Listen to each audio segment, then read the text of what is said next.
Et af de vigtigste punkter for Danmarks velfærdssamfund er vores sundhedssystem. I Socialdemokratiet ønsker vi at have et stærkt fælles sundhedsvæsen, der er til for patienterne. Dem, der har brug for en ekstra hjælpende hånd, skal også have det. Det vil være forkert at privatisere det danske sundhedsvæsen, da det skal være for alle danskere. Vi vil skabe et sundhedssystem, der giver hurtig og ordentlig behandling, uanset hvor mange penge patienten har. Rig som fattig har vi brug for den samme hjælp, når vi skal på hospitalet. En anden ting, som vi her i Socialdemokratiet mener er vigtigt, er integration. Langt den største del af udlændinge i Danmark lever et rigtig godt liv her i landet. De har de samme mål i livet som alle andre danskere. De ønsker et godt job og en rask familie. Men der er dog også en mindre gruppe af udlændinge i Danmark, som lever på kanten. De har ikke noget job, ikke nogen uddannelse, og dem og deres børn lever en fattig tilværelse.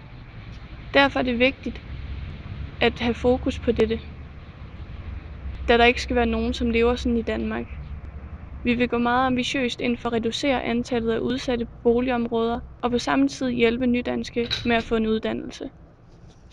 Kigger vi på global opvarmning, er Danmark et af de førende lande til at passe på miljøet. Men det betyder bestemt ikke, at vi ikke kan forbedre det. For at modkæmpe klimaforandringerne har Socialdemokratiet en visionær plan om, at Danmarks el- og varmeforsyning skal være fri for fossile brændstoffer i 2035. En omstilling i energisystemet vil også være en god mulighed for at skabe nye jobs, der er grønne. Vi skal blive ved med at passe på miljøet, og det skal vi gøre på forskellige måder. Først og fremmest skal vi have mere kollektiv trafik. Vi skal skabe et godt kollektivt tilbud, så alle har mulighed for at vælge denne løsning frem for at tage bilen.